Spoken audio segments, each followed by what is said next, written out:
Bismillahirrahmanirrahim. Assalamualaikum warahmatullahi wabarakatuh. Alhamdulillahirabbil alamin.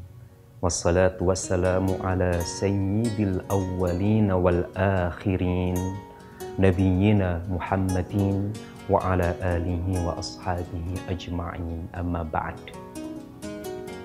Polostiar TV yang berbahagia, dimanapun Anda berada, alhamdulillah kita berjumpa kembali di program kesayangan kita Titiang. Sebagaimana kita tahu,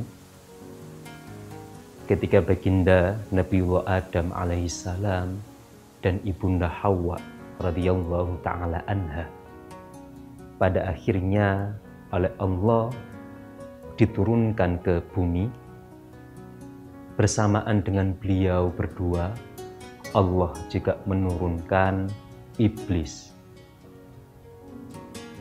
Yang unik adalah iblis dalam posisi dimarahi betul oleh Allah Subhanahu wa Ta'ala. Iblis dalam posisi terlaknat oleh Allah Subhanahu wa Ta'ala. Dia masih saja kober-kobere mengajukan sekian proposal kepada Allah Subhanahu wa Ta'ala. Biasanya kan, bolo kalau sedang dimarahi sama orang, jangankan kepikiran untuk minta ke orang yang marahi. Iso yo bales diuring-uring. Tapi iblis ini unik. Wes ngerti dek seneni ambek Gusti Allah, itu dia masih kober minta sesuatu sama Allah. Yang pertama adalah sebagaimana termaktub di Al-Quran surah Al-A'raf ayat 14. Qala anzirni ila yaumi yub'atsun. Ya Allah, tolong Panjenengan berkenan untuk menangguhkanku sampai hari di mana manusia itu dibangkitkan. Proposal pertama iblis di surat ini adalah dia minta Allah itu memanjangkan usianya sampai hari kiamat. Sampai hari di mana manusia itu dibangkitkan. Proposal pertama ini di ACC sama Allah, bro. Allah itu Ar-Rahman Ar-Rahimnya itu top. Dalam kondisi sedang marah sama iblis, iblis ngajukan proposal itu sama Allah di ACC. Di ayat berikutnya Al-A'raf 15. Qala innaka minal mundhorin. Oke. Iblis, kamu termasuk mereka yang ditangguhkan usianya. Wah, proposal 1 di ACC. Loh, iblis itu gak duwe izin, bolo. Proposal 1 di ACC, dia ngajukan proposal lagi.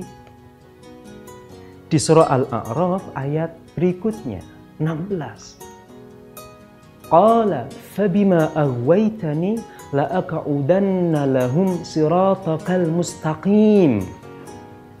Ya Allah, oleh sebab panjenengan sudah menetapkan saya tersesat, la aq'udanna, maka saya ya Allah sungguh akan menyelewengkan mereka Bani Adam dari jalanmu yang lurus. Proposal kedua, iblis minta diizinkan untuk menggoda Bani Adam agar nyeleweng, agar tidak di jalan lurus. Proposal kedua itu. Berikutnya, proposal yang ketiga. Gak duwe izin pokoknya iblis itu. Kondisi dik seneni sik jauh ae. Ketiga adalah thumma la'atiyannahum min baini aydihim wa min khalfihim wa an aymanihim wa an syama'ilihim. Al-A'raf ayat 17. Dan ya Allah, izinkan aku untuk mendatangi mereka, Bani Adam, dari berbagai penjuru, dari depan, kemudian dari belakang, dari kanan dan dari kiri.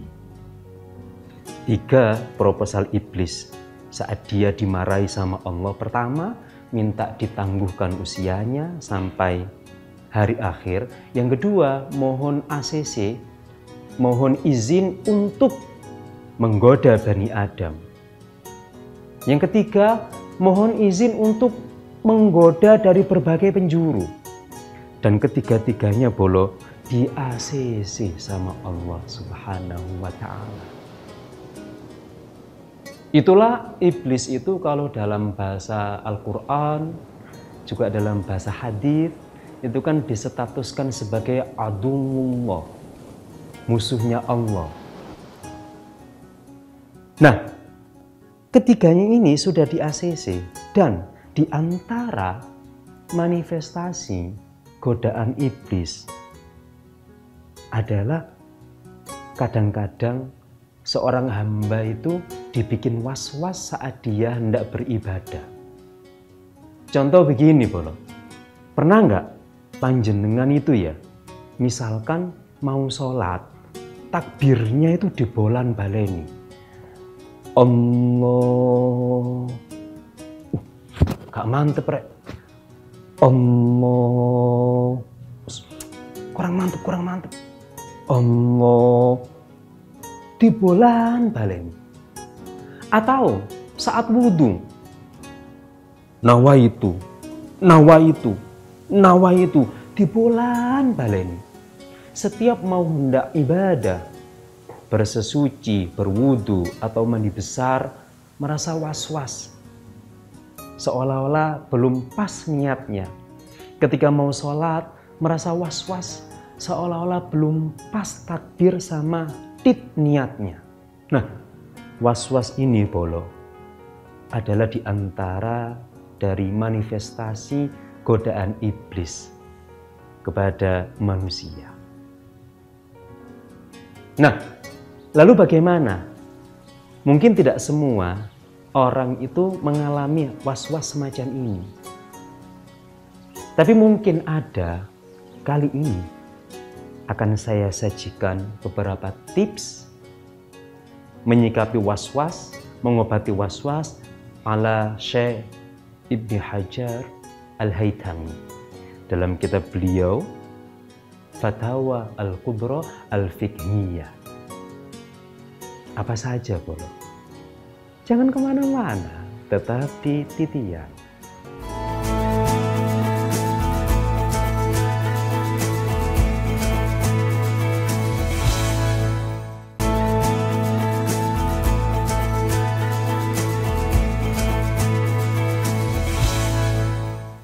Bagaimana sih, Bolo, cara mengatasi was-was itu? Menurut Syekh Ibnu Hajar Al-Haytami dalam kitab beliau Fatawa Al-Kubra Al-Fiqhiyah, ada sekian tips. Yang pertama adalah sadari betul bahwa was-was itu adalah dari setan. Sadari betul bahwa was-was itu dari syaitan. Lalu ketika sudah sadar, segeralah membaca ta'awul, memohon perlindungan kepada Allah. A'udzubillahi minasyaitonirrajim. Sebagaimana yang dicontohkan oleh Nyonya Imron, ibunda Sayyidah Maryam radhiyallahu taala anha, itu kan ketika bayi Maryam masih kecil itu kan beliau doanya itu sederhana. Biasanya, Bolo, orang tua itu kalau mendoakan anak itu wake rentetani. Mugo-mugo sukses, soleh soleha, selamat seterusnya. Tapi ada contoh doa yang simpel dari Nyonya Imron, istrinya Pak Imron ya, di surah Ali Imron itu ayat 36. Ketika doa ini ditujukan untuk Sayyidah Maryam saat bayi. Wa inni u'idzuha bika wa dzurriyyataha minasyaitonir rajim. Ya Allah, sesungguhnya aku memohonkan perlindungan kepada Panjenengan terhadap bayi ini dan keturunannya nanti dari mana? Dari apa? Dari godaan syaitan. Dobolo, ini loh contoh doa yang simpel untuk putra-putri. Kita ganti ya redaksinya dengan begini. Sama kok maksudnya. Ya Allah, tolong Panjenengan jaga putra saya. Selesai. Ya Allah, tolong Panjenengan jaga putri saya. Selesai. Karena apa, Bolo? Penjagaan Allah itu sudah meliputi takdir, meliputi rencana, dan pasti indah penjagaan Allah. Jadi wis gak usah dowo-dowo. Yo mendoakan putra-putri panjang A, B, C, D dan seterusnya itu baik. Tapi barangkali kedawan, ya cukup pakai itu tadi yang dicontohkan Nyonya Imron, Ibunda Sayyidah Maryam, ya Allah tolong Panjenengan jaga. Sudah, yang namanya jaga itu sudah komprehensif wis. Pasti api ya wong Allah yang jaga. Baca ta'awud. Tips pertama untuk mengatasi was-was, sadari itu dari syaitan, segera berta'awud. A'udzubillahi minasyaitonirrajim. Kalau belum cukup efektif, tambahkan dengan membaca kalimah tauhid, tahlil, la ilaha illallah. Seperti itu, Bolo. Kenapa harus kalimat tauhid la ilaha illallah? Karena kalimat inilah yang sakti mandraguna, Bolo. Menggetarkan seluruh semesta raya. Ya. Sadari dari syaitan, baca ta'awudz. Kalau masih belum cukup efektif, baca la ilaha illallah. Ini sudah. Tapi sik pancet was-was. Sik pancet usolli. Sik pancet nawaitu. Aku mau sholat masih sering lupa. Rokaatnya berapa ya tadi ya? Kurang apa sudah ya? Tips berikutnya, Bolo, yang kedua adalah nureken. Ojo direken. Jadi kalau pas was-was, itu kan biasanya itu seolah-olah itu ada bisikan dalam hati. Kurang pas takbiri. Kurang pas niat wudune. Nah, sekian bisikan itu, entah itu halusinasi atau apa namanya, secara ilmu psikologi, itu nureken ojo direken, Bolo. Semakin bisikan-bisikan itu direken, itu kok tambah mandes, Bolo. Karena was-was itu biasanya dari yang kecil, itu sok melebar. Awalnya mungkin seseorang itu was-was dalam hal wudhu. Tapi karena was-was ini dia respon, dia reken, tambah nemen was-wasi dan merembet ke aktivitas yang lain, ke ibadah yang lain. Merembet ke ketika dia takbir sholat. Nah, ketika was-was ini direken, direspon, tambah merembet mana? Bisa ke bersesuci, dadi lek umba-umba iku koyane kurang suci iki, kurang mantep iki. Segera, Bolo. Untuk memutus mata rantai itu, was-was itu harus nureken ojo direken blas. Jangan dikasih tempat sama sekali di hati pikiran. Memang tidak nyaman, Bolo. Memang ada semacam berontak dalam batin itu ketika ada bisikan was-was takbirnya kurang pas. Ketika kita nggak ngereken, nggak menghiraukan, memilih untuk nggak menghiraukan, itu memang nggak nyaman, tapi lanjutkan saja bolo. Jangan berpikir, wah gak pas niatnya rek, nanti ibadahnya nggak sah. Asalkan standar syariah, sah, syarat rukunnya selesai. Bisikan apapun, keraguan, was-was apapun, ojo direken. Supaya tidak membesar, tidak membesar, tidak membesar. Berikutnya apa? Jangan kemana-mana bolo ya, tetap di Titian.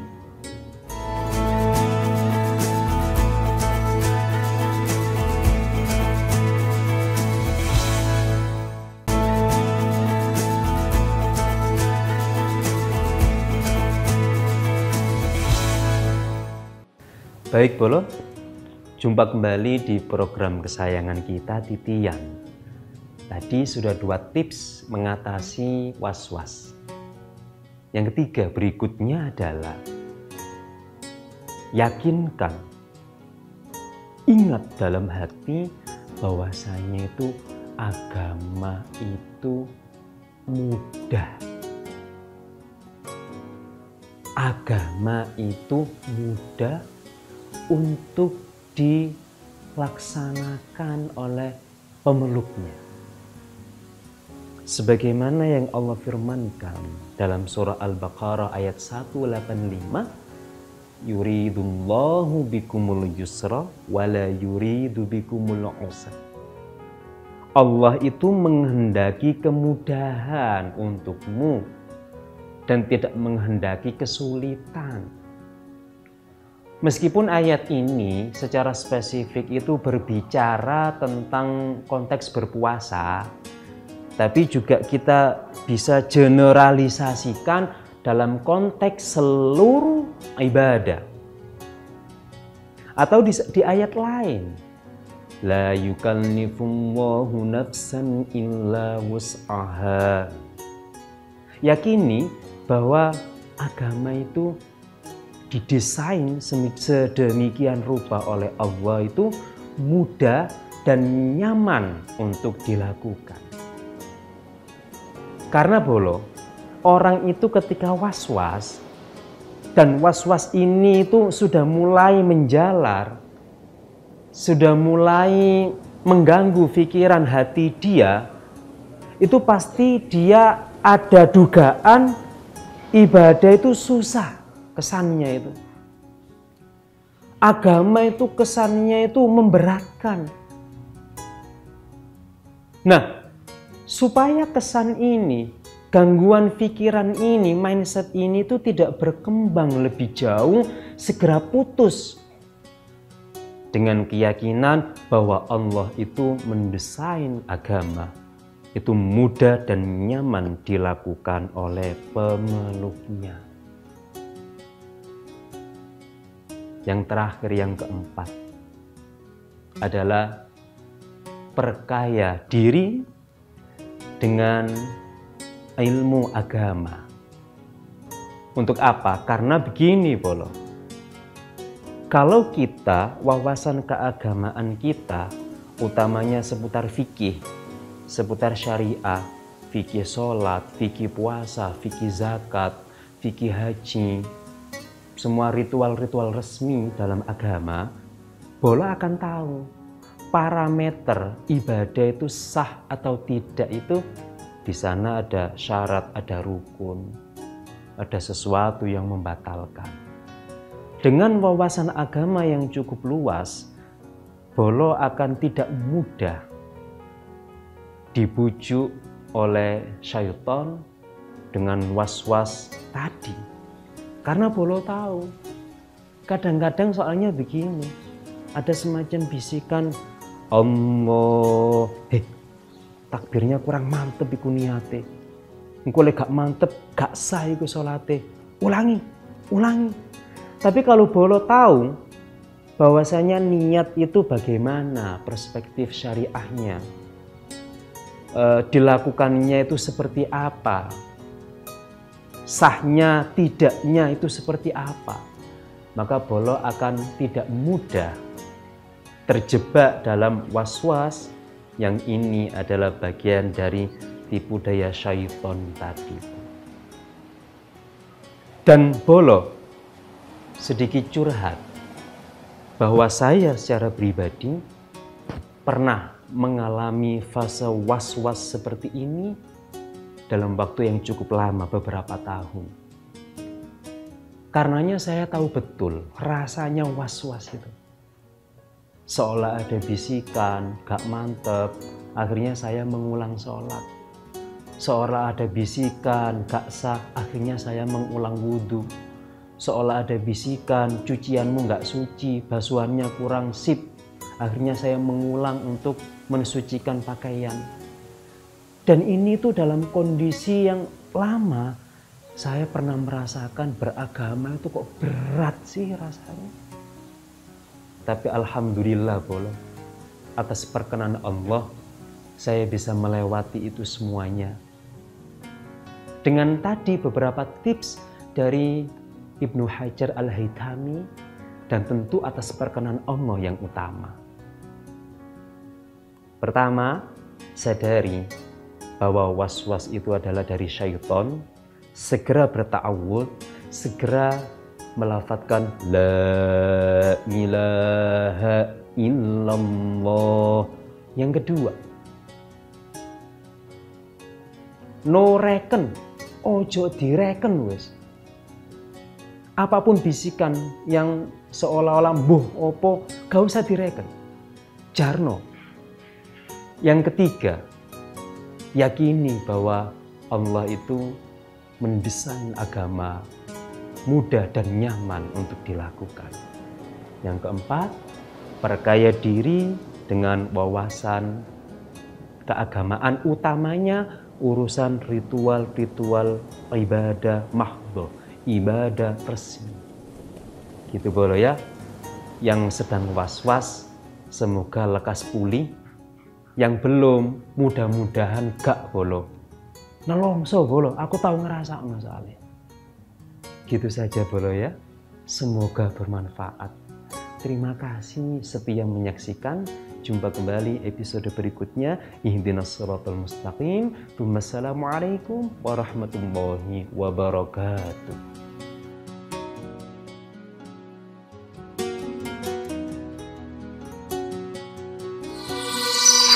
Arek TV